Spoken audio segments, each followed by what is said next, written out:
বিবরণে মনে হচ্ছে কুরবানি জরুরি। আসলে কুরবানি জরুরি নয়, কুরবানি ফরজ নয়, কুরবানি একটি নেকির মাধ্যম। যার কারণেই আবু বকর সিদ্দিক এবং ওমর রাদিয়াল্লাহু তাআলা আনহু লা ইজাহিয়ানে আন আহলিহিমা মাখাফাতান আন ইয়ারা যালিকা ওয়াজিবান, মানুষ যেন এটাকে জরুরি ফরজ না মনে করে, এই কারণেই আবু বকর সিদ্দিক, ওমর রাদিয়াল্লাহু তাআলা আনহুম তারা মাঝে মধ্যেই তাদের পরিবারের পক্ষ থেকে কুরবানি করতেন না। অবশ্যই কুরবানি আল্লাহকে সন্তুষ্ট করার মাধ্যম, অবশ্যই কুরবানি একটি বড় ইবাদত, অবশ্যই স্বাদের জিনিস কুরবানি করতে হবে, এ কথাই ঠিক। কুরবানির ব্যাপারে একাধিক আলোচনা রয়েছে। আনাস রাদিয়াল্লাহু তাআলা আনহু বলেন, সাহা রাসূলুল্লাহ সাল্লাল্লাহু আলাইহি সাল্লাম কাবশাইনে আমলাহাইনে আকরানাইনে যাবাহুমা বিয়াদিহি ওয়া সাম্মা ওয়া কাব্বারা। রাসূল সাল্লাল্লাহু আলাইহি সাল্লাম দুইটি সাদা কালো শিংওয়ালা ভেড়া কুরবানি করলেন। তিনি তা নিজ হাতে করলেন। তিনি আল্লাহু আকবার, বিসমিল্লাহ আল্লাহু আকবার বললেন। বর্ণনাকারী বলেন, রাআইতুহু ওয়াজান কাদামু আলা সিফাহিমা, আল্লাহর নবীকে আমি দেখলাম তিনি তার কুরবানির পশুর চোয়ালের উপরে, পাঁজরের উপরে পা রেখে বিসমিল্লাহ আল্লাহু আকবার বলে কুরবানি করলেন। একাধিক সহিহ হাদিসে রয়েছে কুরবানির কথা, একাধিক আয়াতে রয়েছে কুরবানির কথা। অবশ্যই আমরা আল্লাহকে সন্তুষ্ট করার আশায় কুরবানি করব, যাতে করে আমাদের পরকালে সফলতা নেমে আসে। আল্লাহ তুমি আমাদেরকে তোমাকে সন্তুষ্ট করার জন্য কুরবানি করার তৌফিক সুযোগ করে দাও। আল্লাহুম্মা আমিন। আল্লাহুম্মা সাল্লি আলাইহি, আল্লাহুম্মা বারিক আলাইহি।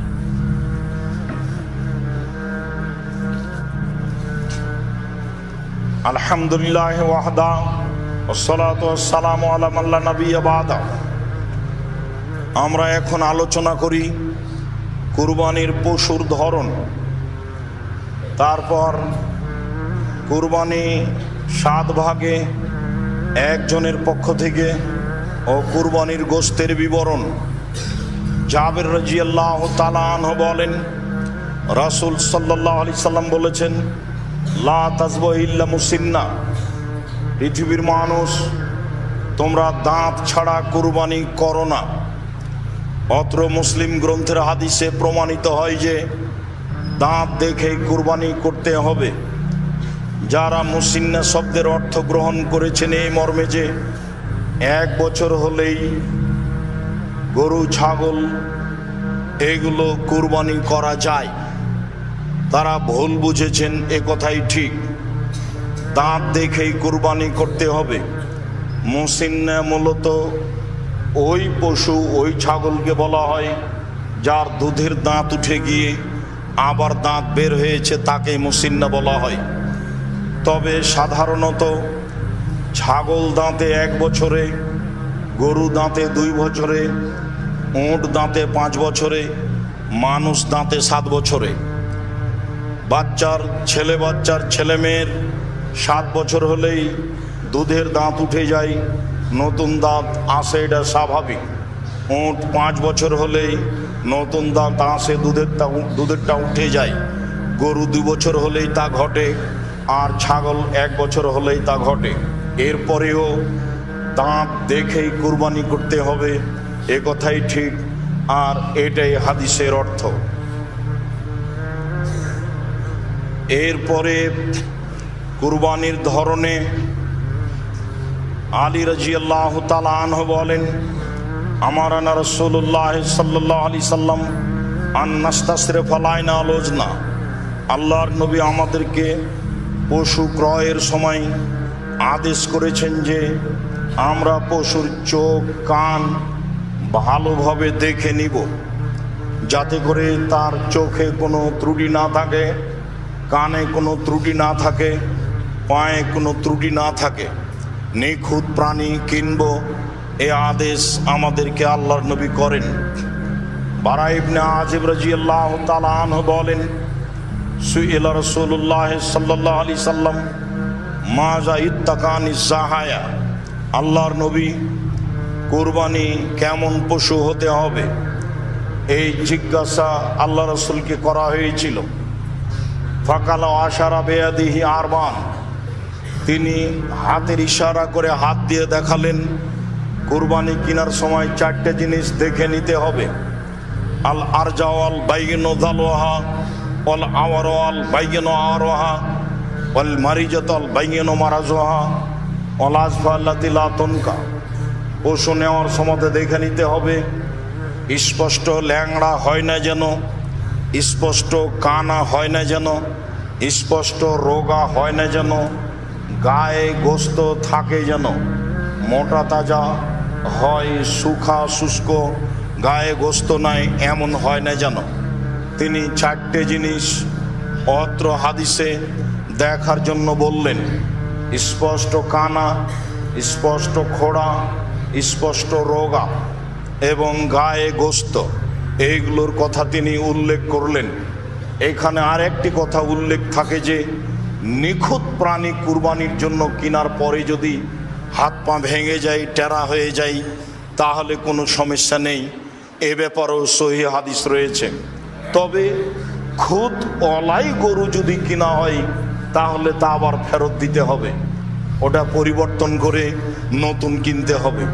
কেনার পরে যদি প্রাণী নিখুঁত হয়ে ক্ষতিপূর্ণ হয়ে যায়, তাতে কোনো দোষ ত্রুটি দেখা যায়, তাহলে তাতে কোনো সমস্যা নেই। তবে নিখুঁত যদি কিনতে না পারেন, ক্ষতিপূর্ণ কিনে থাকেন, তাহলে পশু পরিবর্তন করতে হবে, এ কথাই ঠিক। নিখুঁত প্রাণী কুরবানি করতে হবে, এ কথাই ঠিক। সম্মানিত মসজিদের মুসল্লি, এবার আমরা আলোচনা করি কুরবানি একজনের পক্ষ থেকে না, 7 জনের পক্ষ থেকে। জাবের রাদিয়াল্লাহু তাআলা আনহু বলেন, রাসূল সাল্লাল্লাহু আলাইহি সাল্লাম বলেছেন, আল বাকারাতান সাবাতিন অল জাজুরান সাবাতিন, গরু 7 জনের পক্ষ থেকে, উট 7 জনের পক্ষ থেকে। গরু 7 জনের পক্ষ থেকে কুরবানি করা যায়, উটকেও 7 জনের পক্ষ থেকে কুরবানি করা যায়। ইবনে আব্বাস রাদিয়াল্লাহু তাআলা আনহু বলেন, কুন্না মান নবী সাল্লাল্লাহু আলাইহি সাল্লাম ফি সাফারিন ফাহাজার আল আজহা, আমরা একদা রাসূলের সাথে সফরে ছিলাম, কুরবানির সময় হয়ে গেল। ফাস্তারাকনা ফিল বাইরাতে আশারা অফিল বাকারাতে সাবা, আমরা উটে 10 জন অংশগ্রহণ করলাম আর গরুতে 7 জন অংশগ্রহণ করলাম। অত্র দুইটি সহিহ হাদিসে বোঝা যায় যে 7 জন একটি গরুতে অংশগ্রহণ করতে পারে, 10 জন একটি উটে অংশগ্রহণ করতে পারে। হাদিসগুলি যদিও সফরের সাথে সম্পৃক্ত, তারপরে আমরা সফরের সাথে বিবরণটি স্পষ্ট করতে চাই না, বরং বলতে চাই মানুষ যেখানে হোক না কেন জন হিসাবে 7 জন একটা গরুতে অংশগ্রহণ করতে পারে, জন হিসাবে 10 জন একটি উটে অংশগ্রহণ করতে পারে, এ কথাই ঠিক। তবে একটি গরুতে 7টি পরিবার অংশগ্রহণ করতে পারে, একটি উটে 10টা পরিবার অংশগ্রহণ করতে পারে, এ কথা ঠিক নয়। আমাদের দীর্ঘ 26 বছরের তদন্তে এরকম কোনো সহিহ হাদিস আমাদের নজরে আসেনি যাতে 7 পরিবার একটি গরুতে অংশগ্রহণ করবে, যাতে 10 পরিবার একটি উটে অংশগ্রহণ করবে। এছাড়াও আহলে হাদিসের একজন বড় পণ্ডিত মানুষ মাওলানা আব্দুল্লাহ আল কাফি আল কুরাইশি, তার ফতোয়া মাসাইল বইয়ে আজ থেকে প্রায় 50 থেকে 60 বছর আগে উল্লেখ করেছেন এই মর্মে যে আমি আব্দুল্লাহ আল কাফি আল কুরাইশি, একটি গরুতে 7 পরিবার অংশগ্রহণ করবে, একটি উটে 10 জন 10 পরিবার অংশগ্রহণ করবে, এমন হাদিস আমি অবগত হতে পারিনি। অবশ্যই 7 জন আর 7 পরিবার, 10 জন আর 10 পরিবার এক নয়। সম্মানিত মসজিদের মুসল্লি, সম্মানিত দেশবাসী, যারা আমরা অবগত আছি 7টি পরিবারের পক্ষ থেকে একটি গরু কোরবানি করা যায়। অবশ্যই তারা জনকে ধরেই বলছি। আমি অবশ্যই এখানে বলতে চাই, যারা খুব জোর দিয়ে এভাবে বলছে তাদেরকে এত শক্ত পথ থেকে ফিরে আসাই ভালো। বলা যেতে পারে তার পক্ষ থেকে যে একটা গরুতে একটা পরিবারই উত্তম, একটা ছাগলে একটা পরিবারই উত্তম। 7 পরিবারের পক্ষ থেকে দেওয়া যায়, হালকা হওয়া ভালো। কিন্তু বলার গতিটা এমন যে বলে এইভাবে, কে বলছে একটা গরুতে 7 পরিবার অংশগ্রহণ করা যাবে না? তার বলার গতিতে মানুষ যেটা সঠিক সুন্দর সেটা পায় না।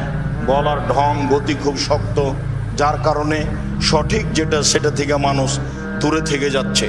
সম্মানিত মসজিদের মুসল্লি, যারা অনলাইনে দেশের বিদেশের বিভিন্ন স্থান থেকে আমাদের সাথে অংশগ্রহণ করেছেন, করবেন বলে আমরা আশাবাদী, তাদেরকে আমরা বলতে চাই, একটি পরিবারের পক্ষ থেকে একটি প্রাণী কুরবানি করতে হবে মর্মে একাধিক হাদিস রয়েছে।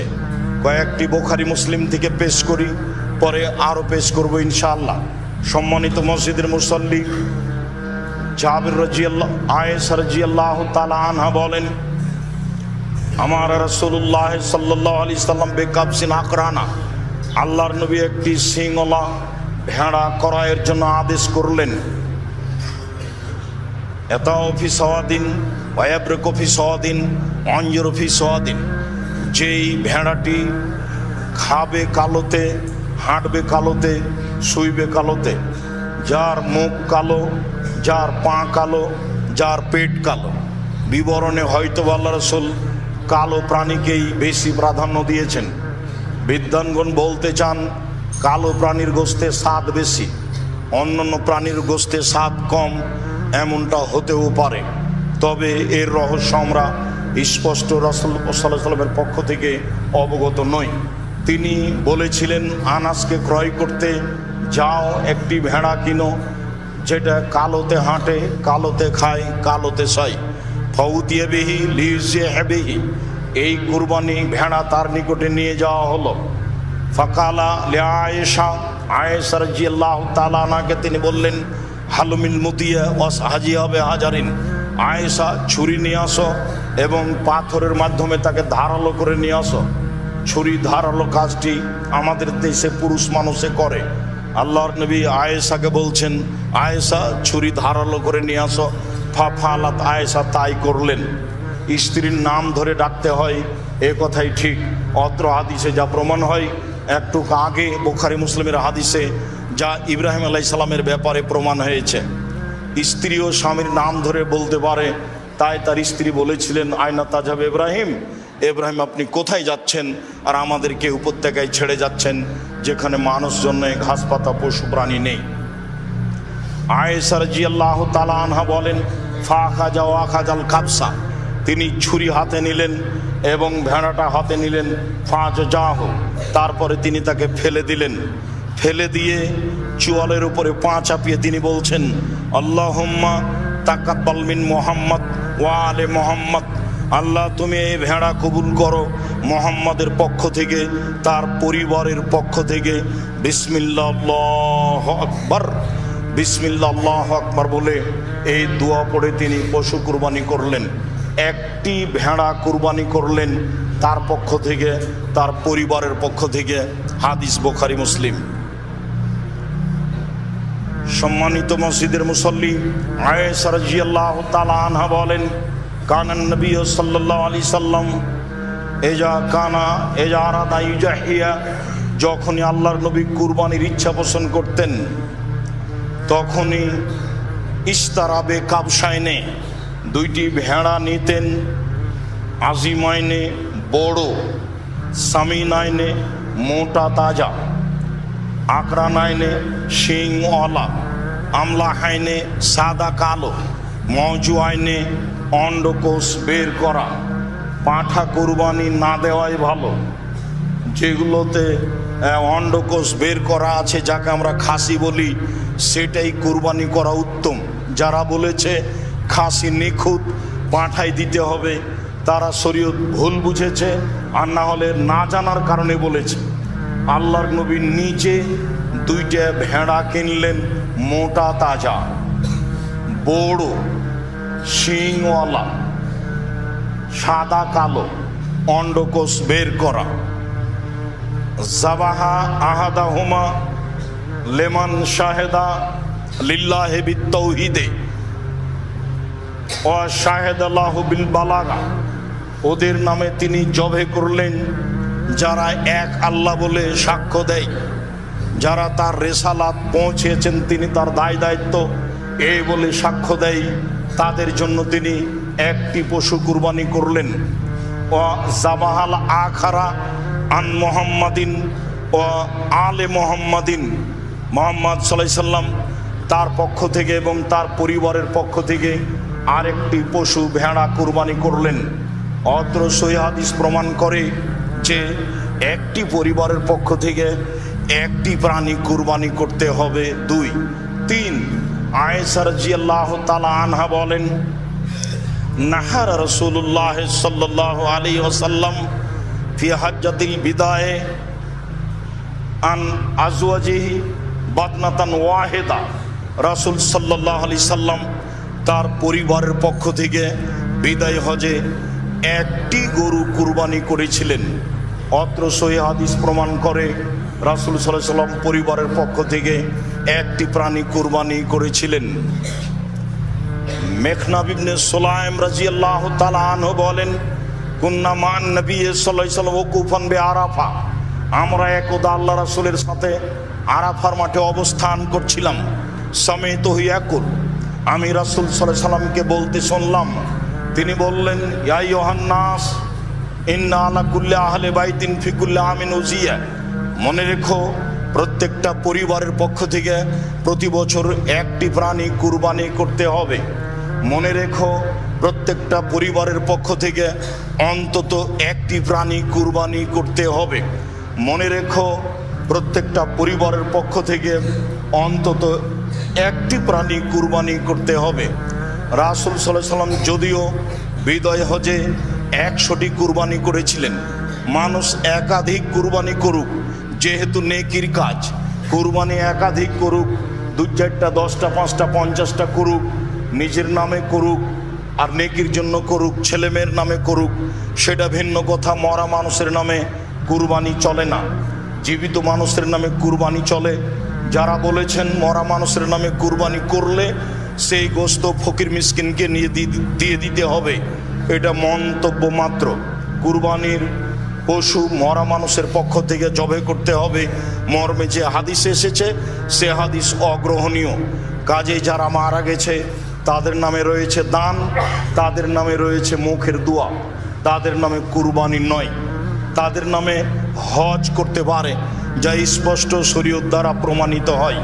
রাসূল সাল্লাল্লাহু আলাইহি সাল্লাম একাধিক কুরবানি করেছেন মর্মে মানুষ একাধিক কুরবানি করতে পারে, তবে পরিবারের পক্ষ থেকে অন্তত একটি পশু কুরবানি করতে হবে, যা অত্র সহিহ হাদিসে প্রমাণিত হয়।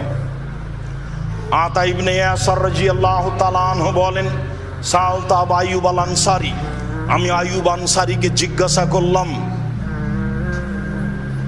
কাইফা বিকুম আল আযাহে ফিকুম আলা আহদি রাসূলিল্লাহ সাল্লাল্লাহু আলাইহি সাল্লাম। আপনাদের রাসূলের যুগে কুরবানি কেমন ছিল? আপনাদের মাঝে রাসূলের যুগে কুরবানি কেমন ছিল? তখন আবু আইয়ুব আনসারী রাদিয়াল্লাহু তাআলা আনহু বলেন, কানার রাজুল ইজাহি বিসাব আনওয়ানা আহলি বাইতিহি। রাসূলের যুগে আমরা ব্যক্তিরা তার পক্ষ থেকে, তার পরিবারের পক্ষ থেকে একটি ছাগল কুরবানি করতেন। এক হলো নয়ত এমনা, তারা নিজেরা খেতেন এবং খাওয়াতেন। একাধিক সহিহ হাদিস দ্বারা প্রমাণিত হয় যে মানুষকে তার পক্ষ থেকে এবং তার পরিবারের পক্ষ থেকে অন্তত একটি প্রাণী কুরবানি করতে হবে। রমজান আসলেই 12-11 মাস 12 মাস সব 3-4 ভাই পৃথক পৃথক খায়। আবার যখন কুরবানি এসেছে তখন সব টাকা এক জায়গাতে জমা করে একটা গরু কুরবানি দিয়েছে। এভাবে মজাক করলে হবে? যার ভাত অন্ন সেটাই পরিবার। ভাইয়েরা তো সারা বছরই ভিন্ন ভিন্ন খায়, ভিন্ন ভিন্ন উপার্জন করে। হ্যাঁ, একটা কাজ করতে পারে, সবার নামে করলে একটা করে প্রাণী ছাগল, আর সব টাকা জমা করে বাপের নামে করলো একটা গরু, দিয়ে সবাই গোস্ত ভাগ করে নিল, তা করা যায়। কিন্তু টাকা জমা করে একটা গরু সবাই মিলে দিবে, এই পদ্ধতি রাসূল সাল্লাল্লাহু আলাইহি সাল্লামের নয়। 3-4 ভাই মিলে নিবে 3-4 ভাগ, আর গ্রামের 2 জন নিবে 3 ভাগ দিয়ে 7টা করবে, এই পদ্ধতি রাসূল সাল্লাল্লাহু আলাইহি সাল্লামের পক্ষ থেকে প্রমাণিত নয়। তবে অনেকে বলতে চেয়েছে যে 7 জনে যদি চলে তাহলে 3 জনও চলে, বারদার যে আরো ভালো চলে, 5 জনও চলে, আরো ভালো চলে। আমি দীর্ঘ এই 26 বছরের তদন্তে এইভাবে কুরবানি করা যাবে তা অবগত হতে পারে। আর আমি আব্দুর রাজ্জাক বিন ইউসুফ শরীয়ত থেকে সামান্যতম সরে আসতে চাই না। আবারও বলছি, ভাগে জন হিসাবে 7 জনই চলে, ভাগে পরিবার হিসাবে চলে না। শরীয়তকে মেনে এত বড় দামি ইবাদত করার চেষ্টা করেন, বা নেকি বেশি হবে। টাকা বেশি আছে, রাজস্থান থেকে উট কিনে নিয়ে এসে কুরবানি করেন। টাকা কম আছে, ষাঁড় কুরবানি কিনে কুরবানি দেন। টাকা কম আছে, খাসি কিনে কুরবানি দেন। টাকা কম আছে, ছাগি কিনে কুরবানি দেন। টাকা কম আছে, ভেড়া কিনে কুরবানি দেন। একটা গরুর ভাগে যত টাকা লাগে ওই টাকা দিয়ে অন্তত বর্তমান বাজারে 3টে ভেড়া কিনে পাওয়া যায়। গোস্ত খাওয়ার উদ্দেশ্যে কুরবানি করলে তো তাহলে এটা কবুল হবে না, উদ্দেশ্যই তো উল্টা হয়ে আছে। লা ইয়ানালাল্লাহু লুহুমুহা ওয়ালা দিমাউহা ওয়ালাকিন ইয়ানালুহু তাকওয়া মিনকুম। আল্লাহর নিকটে তোমাদের কুরবানির গোস্ত, কুরবানির রক্ত পৌঁছে না, পৌঁছে তোমাদের অন্তর। যার নিয়ত পরিষ্কার, টাকা বৈধ, তারই কুরবানি কবুল হয়, এছাড়া কুরবানি কবুল হয় না। সম্মানিত মসজিদের মুসল্লি, আরও শেষের অংশে এসে একটি কথা বলতে চাই যে কুরবানির গোস্ত আমরা সাধারণত 3 ভাগে ভাগ করে থাকি। বিশেষভাবে চাঁপাইনবাবগঞ্জ, রাজশাহী এবং ইন্ডিয়ার আরও কিছু কিছু জেলায় 3 ভাগে ভাগ করা হয়। 1-2 ভাগ নিয়ে আসা হয়, 1 ভাগ বিকালে মাথা পিছু ভাগ করে নেওয়া হয় গ্রামবাসী মিলে। আসলে এই পদ্ধতি হারাম না হলেও তা পছন্দনীয় নয়। আবার কোনো কোনো এলাকায় মানুষ হারে কিছু দিয়ে দেওয়া হয় আর সব নিয়ে চলে আসা হয়, এটাও ঠিক নয়। হ্যাঁ, 3টার পদ্ধতির মর্মে কোনো হাদিস সহি নেই। যে হাদিস এসেছে যে 3 ভাগের 1 ভাগ নিজে খাবে, 3 ভাগের 1 ভাগ গরিব প্রতিবেশীকে দিবে, আর 3 ভাগের 1 ভাগ ফকিরকে দিবে যারা ভিক্ষে চায়, মর্মে হাদিসটি মানুষের বানানো নিতান্তই জয়ীফ। কাজে এই হাদিসকে দলিল সামনে রেখে কুরবানির গোস্ত 3 ভাগে ভাগ করতে হবে এ কথা নয়। 3 ভাগ করলে নাজায়েজ হারাম হবে এ কথা নয়। তবে আমরা পছন্দ মনে করি 3 ভাগের 1 ভাগ যে দিয়ে এসেছেন, 10-এর মধ্যে এটা দিয়ে এসেছেন, যাক ওটা ভাগ করে নে করা। যারা কুরবানি দেয়নি, আমার এক চাচা বলছেন, আব্দুর রাজ্জাক তাহলে তো ওদেরই গোস্ত বেশি হয়ে যাবে। তো তাতে কি আছে, ওদের গোস্ত যদি বেশি হয় হোক, কিন্তু 3 ভাগের 1 ভাগ দিয়ে এসেছেন আর নিতে যাবেন কেন? আবার যারা বলছে নিতে গেলে ওটা বমি করার মতো হয়ে গেল, দান করেছে আবার ফিরিয়ে নিল। কুরবানির গোস্ত অত ছোট জিনিস নয়, খুব দামি গোস্ত, খুব সম্মানী। দিয়ে এসেছে আবার নিতে গেলে সেটা ওই বমন হয়ে গেল, এই কথা বলা যাবে না। কুরবানির গোস্তের উপর এরকম কোনো মন্তব্য করা ঠিক নয়। কুরবানি যেমন খুব দামি পশু, কুরবানির গোস্ত তেমন দামি জিনিস। একে ফকির মিসকিনকে দিতে শিখতে হবে। রাসূল সাল্লাল্লাহু আলাইহি সাল্লাম 3 দিনের বেশি খেতে নিষেধ করেছিলেন। পরবর্তীতে যখন সমস্যা দূর হয়ে গেল, সবার যখন টাকা পয়সা অবস্থা ভালো হয়ে গেল, তখন তিনি বললেন, কুলু ওয়াদ্দাখিরু ওয়াতেমু মা বাদালাকুম। এখন তোমরা খাও, বাড়িতে জমা করে রাখো এবং দাও, যা পারো দাও, যা পারো খাও, যা পারো জমা রাখো। দেওয়ার বিষয়টা আপনার উপরে নির্ভর করে। 2 কেজি দিয়ে বাকি রেখে দিলেন, এটা কৃপণতা। কৃপণতা করে আপনি সফল হতে পারবেন না। অথচ 100 জন নেওয়ার জন্য আছে, কেউ নেওয়ার জন্য নেই, তা আপনি সবই রেখে দিলেন, ভালো কথা, রাখেন। অনেকে নেওয়ার জন্য আছে, আপনি সেখানে 2 কেজি দিয়ে বাকি রেখে দিলেন, এটা স্পষ্ট কৃপণতা। এটা মানুষকে বোঝানো সহজ, আল্লাহকে বোঝানো সহজ নয়। কেননা দিতে হবে, এটা আল্লাহর আদেশ। আল্লাহ তাআলা বলছেন, ফাকুলু ওয়াতামুল বাইস ওয়াল ফকির তোমরা কুরবানির গোশত নিজেরা খাও, দুস্থ গরিব ফকির মিসকিনকে খেতে দাও, এটা আল্লাহর আদেশ। কুরবানির সাথে আকিকার কোনো সম্পর্ক নেই। আকিকা 7 দিনের দিনই দিতে হবে। 7 দিনের আগে বাচ্চা মারা গেলে আকিকা চলে না, 7 দিনের পরে আকিকা চলে না, এ কথাই ঠিক। 14 দিনে আকিকা চলে মর্মে হাদিস জয়ীফ, 21 দিনে চলে মর্মে হাদিস জয়ীফ, জীবনে কোনো একদিন চলে মর্মে হাদিস জয়ীফ। এসব হাদিস আমলযোগ্য নয়। আকিকা গরু দিয়ে চলে না, আকিকা উট দিয়ে চলে না, আকিকা শুধুমাত্র ছাগল ছাগি দুম্বা দুম্বি এই 4 প্রকার, 2 শ্রেণীর 4 প্রকার দিয়ে চলে। আর কুরবানি ছাগল ছাগি দুম্বা দুম্বি গরু গাভী মহিষ মহিষী উট উটনি সব দিয়ে চলে। গোশত দিতে বাধ্য। আশেপাশে যদি গরিব মানুষ না থাকে আর যদি না দেয় তাহলে এ গুনাহগার হবে, এ আল্লাহর আদেশকে মানেনি, এ কৃপণ, সে ক্ষতিগ্রস্ত হবে।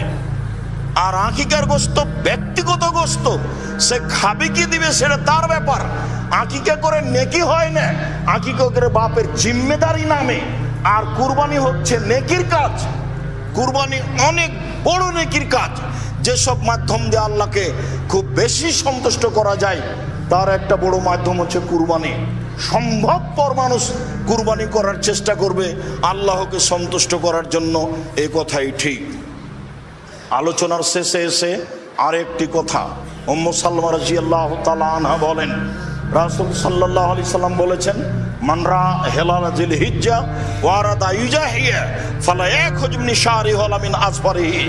কেউ যদি কুরবানির চন্দ্র দেখে তাহলে সে নখ চুল কাটতে পাবে না, এটা আল্লাহ রাসূলের আদেশ।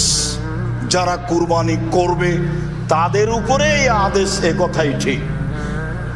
ছেলে মেয়ে যদি না করে, নাও করতে পারে, তবে ছেলে মেয়ে যারা কুরবানি দিচ্ছে না তারা নখ কাটলে গুনাহগার হবে, এ কথা নয়। আর চন্দ্র উঠলে, কুরবানির চন্দ্র উঠলে গরু ছাগল জবে করা যাবে না, এ কথা মিথ্যা। গরু ছাগল জবে করতে পাবে না যে হজ করার জন্য ইহরাম বেঁধেছে সে। স্বাভাবিক মানুষ যেদিন হজের আলোচনা, আপনার জুলহিজ্জার আলোচনা আসবে, সেদিন আমরা আপনাদের সামনে বিস্তারিত বলবো। আজকের আলোচনার পুনরাবৃত্তি। সম্মানিত মসজিদের মুসল্লি, আমাদের যে কুরবানি, এই কুরবানি ইব্রাহিম আলাইহিস সালামের কুরবানি। ইব্রাহিম আলাইহিস সালাম থেকে যে কুরবানি চালু হয়েছে সেটাই আমাদের কুরবানি। যদিও কুরবানি প্রথা আদম আলাইহিস সালাম থেকেই চালু রয়েছে। আদম আলাইহিস সালামই তার 2 ছেলেকে কুরবানি করার জন্য আদেশ করেছিলেন, যা কোরআন মাজিদ দ্বারা প্রমাণিত হয়। ইতিহাস আমরা সংক্ষিপ্তভাবে উল্লেখ করেছি। এরপরে বলতে চাচ্ছি, সম্মানিত মসজিদের মুসল্লি, দাঁত দেখে, লেজ ভালো দেখে, কান দেখে, চক্ষু দেখে কুরবানি কিনতে হবে, এটা আল্লাহ রাসূলের আদেশ। আল্লাহকে সন্তুষ্ট করার জন্য পশু কিনতে হবে কুরবানির, এ কথাই ঠিক। এরপরে 7 জনে নয়, বরং 7 পরিবারের পক্ষ থেকে একটি পশু কুরবানি করতে হবে, এ কথা নয়। বরং একটি পশু একটি পরিবারের পক্ষ থেকে কুরবানি করতে হবে, এ কথাই ঠিক। অন্তত একটি পরিবারের পক্ষ থেকে একটি পশু কুরবানি করতে হবে, এ কথাই ঠিক। 7 জন আর 7 পরিবার এক নয়। বিষয়টি বিবেচনা করার জন্য বারবার অনুরোধ জানাচ্ছি। একটি পশুতে 7 জন অংশগ্রহণ করতে পারবে না, এ কথা আমরা কোনোদিনই বলিনি। একটি গরুতে 7 জন অংশগ্রহণ করতে পারে, একটি উটে 10 জন অংশগ্রহণ করতে পারে, তবে 10 পরিবার অংশগ্রহণ করবে এমন হাদিস আমাদের অবগতিতে আসেনি। যারা খুব জোরালো দাবি জানিয়ে বই পুস্তক লিখেছে, তাদের বইগুলি, তাদের কলমগুলি একাধিক দিন আমরা পড়ে দেখেছি, তাতে আমাদের কাছে স্পষ্ট হয়নি, বরং জোর করে চেষ্টা করা হচ্ছে, এটা আমরা বুঝেছি। সরাসরি যেটা প্রমাণ হচ্ছে সেটাই করলে ভালো হবে। একাধিক হাদিস রয়েছে, ব্যক্তি ও তার পরিবারের পক্ষ থেকে অন্তত একটি পশু কুরবানি করতে হবে। সম্মানিত মসজিদের মুসল্লি, কুরবানির গোশত 3 ভাগ করতে হবে, এ কথা নয়। 3 ভাগ করলে গুনাহ হবে, এ কথাও নয়। তবে 3 ভাগ করে 1 ভাগ দিয়ে এসেছে, এটা না নেওয়াই ভালো। যারা কুরবানি করেনি, দিতে পারেনি, দেয়নি, তারাই ভাগ করে নেক, এ কথা ঠিক।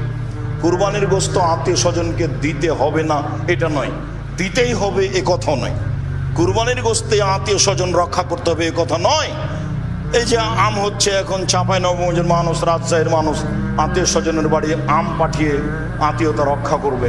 কুরবানির গোশত আত্মীয়র কাছে পাঠাতে হবে জরুরি এমনটা নয়, পাঠানো যাবে না এ কথা নয়, এটা স্বাভাবিক গতিতে রাখতে হবে।